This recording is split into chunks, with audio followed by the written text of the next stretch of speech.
Swertres. Nagpatama na naman ang ating Swertres prediction angle calendar. Laging tatandaan na ang resulta ng 9 PM draw sa Lotto 3 digit ay kukuning guide kapag tumataya ng 3 digit kinabukasan.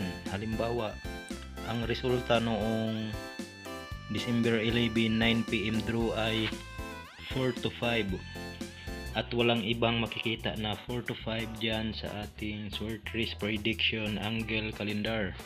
Ito lang, 4 to 5. Ang formula ay palaging magbilang ng 4 mula last digit ng result. Example, 4 to 5. 4 to 5. Ang last digit ay 5. Count 4 pakanan. 1, 2, 3, 4. Ayan. Boom. Lumabas ang 053 sa 9 PM draw December 12, 2024.